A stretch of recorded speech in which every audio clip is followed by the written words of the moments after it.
and gentlemen, let's hear it nice and loud for Deepak.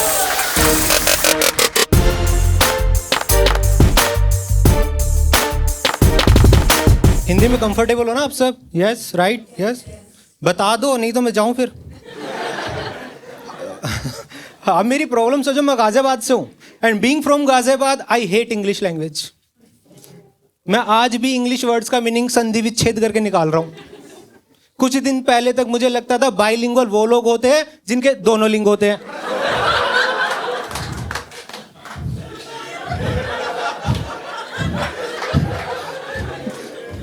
आप नहीं हंस रहे भाई साहब, आप बाइलिंगुअल।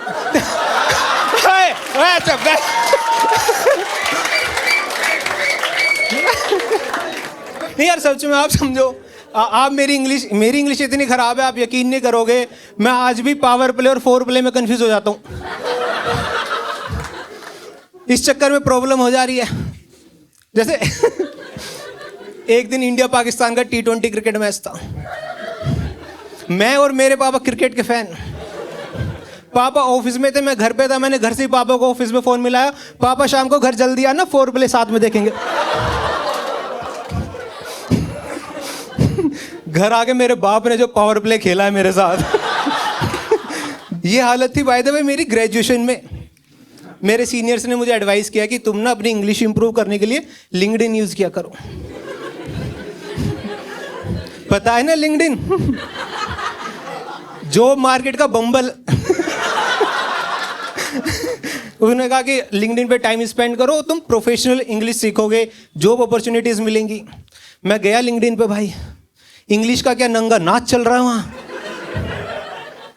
है ना। देखा है ना कैसे लोग सिंपल सिंपल सी बातों को चैट जीपीटी से फैंसी इंग्लिश में ट्रांसलेट करके कूल बन रहे हैं। भाई एक बंदे की पोस्ट थी, thrill to announce the beginning of a new chapter in my life. वह जो सीधा लिख दे जॉइंट ए न्यू कंपनी, इतनी क्या हुआ बना रहा है। पर नहीं, सबको शशि थरूर बनना वहां पे। भाई मैंने 4-5 दिन लिंक्डइन यूज किया और इतनी खतरनाक इंग्लिश देख के मैं तो फ्लैबरगास्टेड हो गया। हाँ, वहीं से सीखा ये भी। भाई कमाल की बात बताओ, एक बार ये वर्ड मैंने अपने गाजियाबाद के दोस्तों के सामने यूज कर दिया। उनके दिमाग के घोड़े खुल गए। मैंने उनको बोला, यार मैं करण औजला के कंसर्ट गया और वहां में फ्लैबरगास्टेड हो गया। इन्हें लगा मेरे साथ कोई हादसा हुआ है। आपस में बातें करने लगे, बताओ दिल्ली में लड़के भी सेफ नहीं है। एक दोस्त कह रहा चल भाई थाने रिपोर्ट करेंगे। अरे भैंस पागल है, ब्लडी मोरॉन्स। मैं इंग्लिश सीखने में इतना अंधा हो चुका था दोस्तों, मैंने लिंक्डइन के सारे कैप्शन, पोस्ट, कमेंट सब रट लिए। मैं चलते फिरते लिंक्डइन की भाषा में बात कर रहा हूँ। प्रॉब्लम ये हुई, मैंने गलत जगह यूज कर दी। जैसे मेरी एक फ्रेंड, उसको बेटा हुआ था। उसने इंस्टाग्राम पे पोस्ट डाली अपने न्यूबॉर्न बेबी की फोटो लगा के, कैप्शन लिखा है blessed with a baby boy. मैं वहां लिंक्डइन वाले कमेंट कर रहा हूँ, well deserved, you nailed it. Third comment के बाद तो उसने ब्लॉक ही कर दिया भाई। My third comment was, you just proved work hard in silence.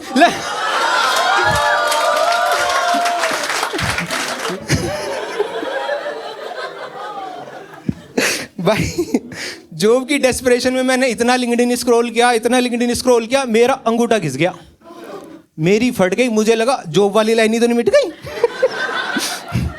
Problem ये हुई, ये बात मैंने अपनी मम्मी को बता दी। मुझे ले गई पंडित के पास, मेरा हाथ दिखाया। पंडित कह रहा आप टेंशन मत लो, धैर्य रखो। मैंने इसका हाथ देख लिया, इसकी जॉब वाली लाइन कभी नहीं मिट सकती, क्योंकि वो कभी थी ही नहीं। मैं कहा पंडित जॉब छोड़, तो ये पता जो मिटा है वो क्या था। कह रहा वैवाहिक सुख। देख रहा एक झटके में नौकरी छोकरी दोनों खो दी। मैं कहा पंडित ले मेरा हाथ, जहां भी जीवन रेखा दिख रही है मिटा दे। भाई मैं गया जॉब की तैयारी करने फिर से। मेरे साथ प्रॉब्लम क्या है, मैंने 2-4 इंटरव्यूज दिए एंड देन आई रियलाइज कि अच्छी इंग्लिश करने से जॉब इंटरव्यूज क्रैक नहीं हो रहे। इंटरव्यू में तुम्हारा कॉन्फिडेंस बहुत मैटर करता है, और मेरे अंदर बिल्कुल कॉन्फिडेंस नहीं है। क्योंकि मेरे रेज्यूमे में सब झूठ लिखा है। हाँ, लोग क्या करते हैं, थोड़ा बहुत कर देते हैं, अपने कॉलेज की परसेंटेज बढ़ा दी, किसी ने फेक स्ट्रेंथ लिख दी, मैंने फेक कॉलेज लिखा है, IIT दिल्ली। इसी चक्कर में फटी रहती है, मैं नर्वस रहता हूँ। हाँ, मेरी पर्सनैलिटी ऐसी है, जैसे इंटरव्यू रूम में घुसूंगा मेरा दिमाग बंद, जो टॉप ऑफ द माइंड आएगा पहला आंसर वही दे दूंगा। मेरा एजेंडा रहता है मुझे बस एक क्वेश्चन का आंसर ठीक करके आना है, मैं अपनी नज़रों में पास। भाई मेरे को एक क्वेश्चन कर रहा हूँ, मैं इसी एजेंडा के साथ मैंने एक रिसेंटली इंटरव्यू दिया। मैं गया, उन्होंने बेसिक स्टार्ट किया कि Deepak tell me something about yourself. I started feeling happy. भाई एक क्वेश्चन तो ये तो आता है। मैं कहा चूते ने कितना इजी पूछा। मैं full confidence, my name is Deepak, MBTech graduate from, इतना कहते ही उसने रोक दिया। वो समझ गया ये रट के आया है। वो साला बना क्रिएटिव, उसने क्वेश्चन ही चेंज कर दिया देन एंड देयर। कहता tell me something which is not mentioned in your resume. अरे बहन, मैं थोड़ी क्रिएटिव हूँ। I was not ready for this at all. क्या बकचोदी है which is not mentioned in your resume. भाई मेरे दिमाग में जो पहला आंसर आया मैंने तो वही बोल दिया। मैं कह सर बुआ ने घर में कलेश का रखा है।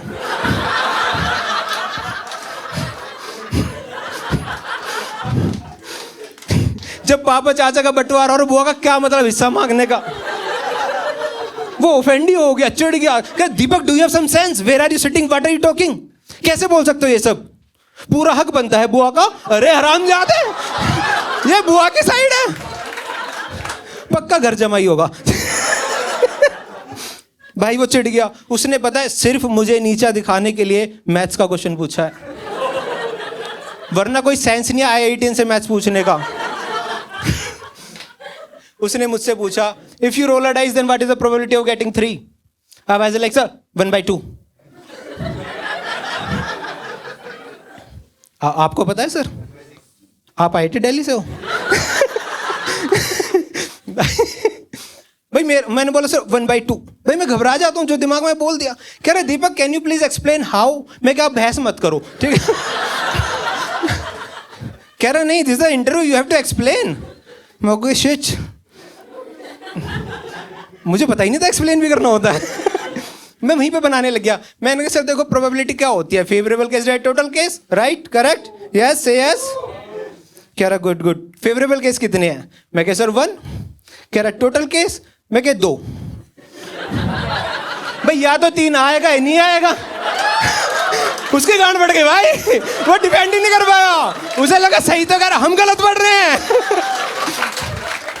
देख रहे हो, मैंने प्रोबेबिलिटी एज अ सब्जेक्ट ही खत्म कर दिया। मैं अंडर द सन कुछ भी पूछ लो, तो होगा या नहीं होगा, एवरीथिंग इज 1/2।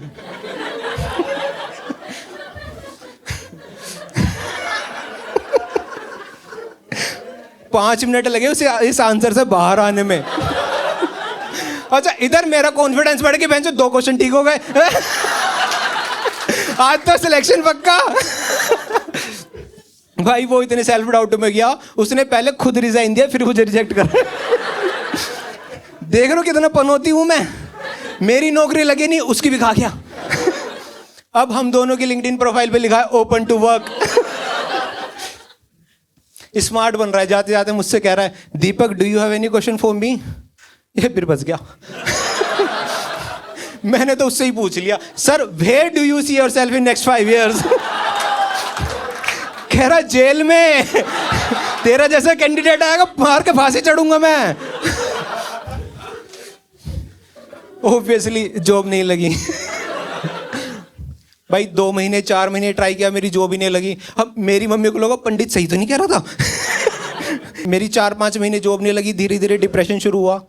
और मेरे डिप्रेशन का इलाज ढूंढा मेरी माँ ने मेरी शादी में। मेरे पापा से कह रही है सूर्यवंशम मूवी वाला डायलॉग मार के, इसकी शादी करवा दीजिए, जिम्मेदारी आएगी, संभल जाएगा। संभल जाएगा दोस्तों, अभी तक मैं बस डिप्रेस था, अब मैं तबाह हूं। क्योंकि रिलेशनशिप में कॉन्सेप्ट चलता है ऑपोजिट अट्रैक्ट्स। सुना आप लोगों ने, सुना? कैसा कॉन्सेप्ट है मैम ये? अच्छा कॉन्सेप्ट है, बुरा कॉन्सेप्ट है? चूतिया कॉन्सेप्ट है ये। इस कॉन्सेप्ट के तहत जैसे मैं चाहूंगा मेरी वाइफ उसका उल्टा ही चाहेगी। फॉर एग्जाम्पल, मैं चाहता हूं मैं खुश रहूं तो शी इज ऑपोजिट। भाई शादी करा दी, और शादी के दौरान मुझे ना कुछ चीज़ों से बड़ी प्रॉब्लम हुई जो मुझे अच्छी नहीं लगी इस शादी की पूरी प्रोसेस में। उसमें एक होती है मेहंदी की रस्म, होती है आप सबके यहाँ पे। उसमें क्या होता है, जो दुल्हन होती है उसके यहाँ पे दूल्हे का नाम लिख देते हैं हाथ पे मेहंदी से। मैंने तो अपनी वाइफ को मना कर दिया था, कोई ज़रूरत नहीं मेरा नाम लिखवाने की। कह रही क्यों, क्या प्रॉब्लम है? मैं कह प्रॉब्लम ये है मेरे घर में इंडियन स्टाइल का मोड है।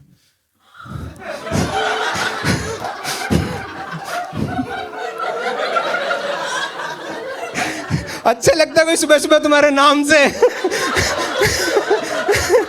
नहीं भाई। और दूसरा, ये रिश्तेदार बड़े ढीठ होते हैं भाई साहब। आप सब क्या देखोगे शादी में रिश्तेदार बड़े परेशान करते हैं। भाई जब शादी हो गई, लड़की विदा होके घर आ गई, जाओ अपने घर। ये क्या बदतमीजी, बहू रानी के हाथ का खाना खा के जाएंगे, बहू की पहली रसोई। जितना मैं इसे जानता हूं, मर सकते हो इसका हाथ का खाना खा के तुम। हाँ, एक बार दाल तड़का में दाल डालना भूल गई, चाट पाओगे तड़का। बहू रानी का। भाई मुझे ये सब मैंने झेल लिया। सबसे ज़्यादा प्रॉब्लम मुझे आई मेरी फर्स्ट नाइट पे, जहाँ मेरा, अरे प्रॉब्लम वैसे नहीं आई, ओ अबे रिश्तेदारों से आई है। अबे एक भाई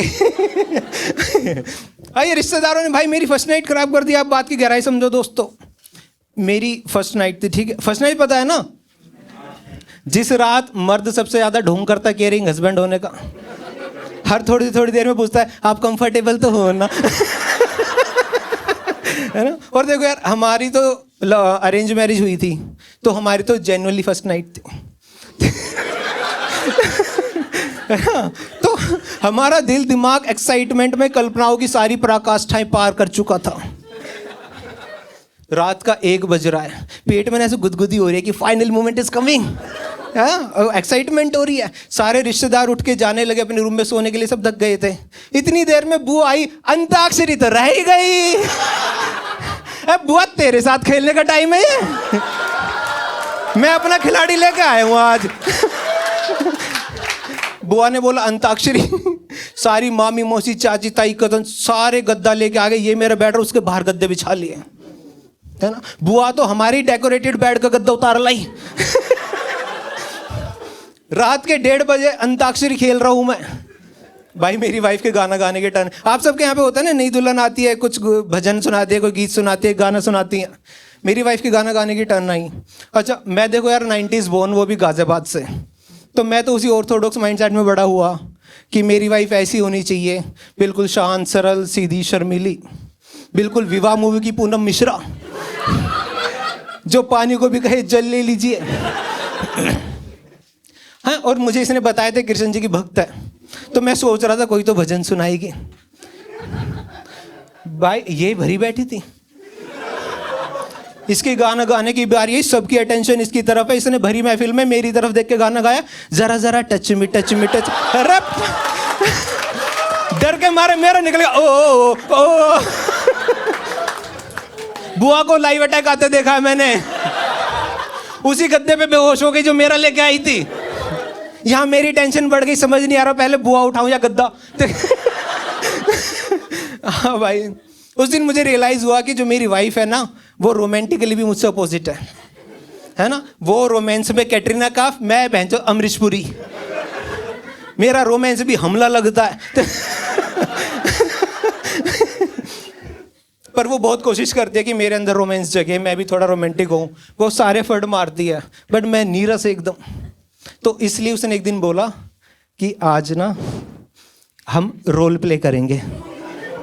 मैं बहन जो पावर प्ले 4 प्ले से नहीं उभरा भी। इसने एक और वर्ड दे दिया, मुझे नहीं पता था उसका मतलब। एज ए अनएम्प्लॉयड हस्बैंड मेरे को लगा घर की साफ सफाई करनी होगी। मैंने कहा बोलो कर लेंगे। कहती मैं रोल प्ले में HR बन के इंटरव्यू लूंगी। मैं कहा नहीं, इंटरव्यू नहीं, प्लीज इंटरव्यू नहीं, इंटरव्यू तो नहीं दे पा रहा हूं मैं। यही तो मेरी प्रॉब्लम है, दिमाग बंद हो जाता है। कह रही नहीं नहीं, तुम्हें बहुत मजा आएगा, कुछ नया सीखने को मिलेगा। अच्छा मैं जॉब का भूखा, मुझे लगा एज अ सपोर्टिव वाइफ ये शायद मेरी प्रैक्टिस कराना चाह रही है मॉक इंटरव्यू लेके।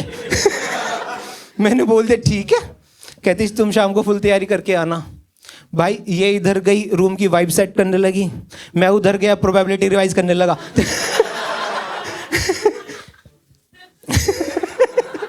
मैं आया, शाम हुई, माहौल बना, मैं आया, मैंने ऐसे डोर नॉक किया, थैंक यू, मे आई कम इन? कहती yes you should, but not now, little letter. मैं ये सुन के चूतियों की तरह बाहर चला गया। मुझे लगा मैम बिजी है, इंटरव्यू क्वेश्चन प्रिपेयर कर रही हैं। भाई मैं उसी माइंडसेट से आया इंटरव्यू देने। कह रही डफर कम इन। भाई मैं अंदर गया, मैंने देखा इसका भयानक रूप, ये बिल्कुल फुल नोटी एचआर बन के खड़ी है, भाई ढीली शर्ट, ढीली टाई, माथे पे चश्मा, गालों पे बिखरे बाल। तुम्हारा भाई कोट पैंट पहन के पहुंचा है, ऊपर का बटन बंद, साइड की नो ना बाबू। भाई मैंने इसको थोड़ा गौर से देखा, मुझे देखी इसके हाथ में हथकड़ी। मेरे को लगा बैकग्राउंड वेरिफिकेशन पकड़ा गया। पहले तो मैंने रिज्यूमे छुपाया। ये मुझे हथकड़ी दिखा के ऐसे रोमांटिकली पूछ रही है, हे हाउ आर यू? अच्छा मैं घबराया हुआ ऑलरेडी देख के सब। कहती हे हाउ आर यू? मैं कहा I am good, why are you? वो इंट्रोस्पेक्शन में चली गई कि बहन जो सीधा मेरी एग्जिस्टेंस पे सवाल उठा दिया, व्हाई एम आई? उसने मेरी पहली गलती माफ की और आगे पूछा कि Deepak tell me something about yourself. मैं कहा पागल, इसने भी इजी पूछ लिया। मैं कहा my name is Deepak, I am BTech graduate from. इसने भी मुझे रोक दिया, कहती shut up Deepak, shut up, एकदम शट अप। इसने दोबारा कोशिश की क्योंकि ये चाह रही है कि माहौल खराब ना हो। इसने दोबारा और रोमांटिकली आई, मेरे हाथ से मेरा रिज्यूमे लिया, ऐसे फाड़ा, रोमांटिकली मेरे ऊपर ऐसे उड़ा के कहा tell me something which is not mentioned in your resume. तुम्हें तुम्हारे भाई का पता ही है। मेरा दिमाग बंद, जो पहला आया थोड़ा मैंने बोल दिया, मैम बुआ ने घर में कलेश का रखा है। सोचा था विवाह की पूनम मिश्रा आएगी तो पूनम पांडे निकली। कहती दीपक तुम्हें लगता है तुम लाइफ में कभी भी थोड़ा सा भी रोमांटिक हो सकते हो? इस चिढ़ गई, गुस्सा आ गई कि लगता है तुम्हें कभी तुम लाइफ में थोड़ा रोमांटिक हो सकते हो? पर मैं सोच रहा हूँ कि अच्छा कैजुअल होके प्रोबेबिलिटी पूछ रही है। मैं सोच रहा हूँ इतने में फिर कह रही मेरी तरफ देखो, पूछ रही हूँ मैं तुमसे कुछ, तुम रोमांटिक हो सकते हो? मैं कहा ma'am probability 1/2। On that note, guys, that my set for today. This is Deepak Sharma.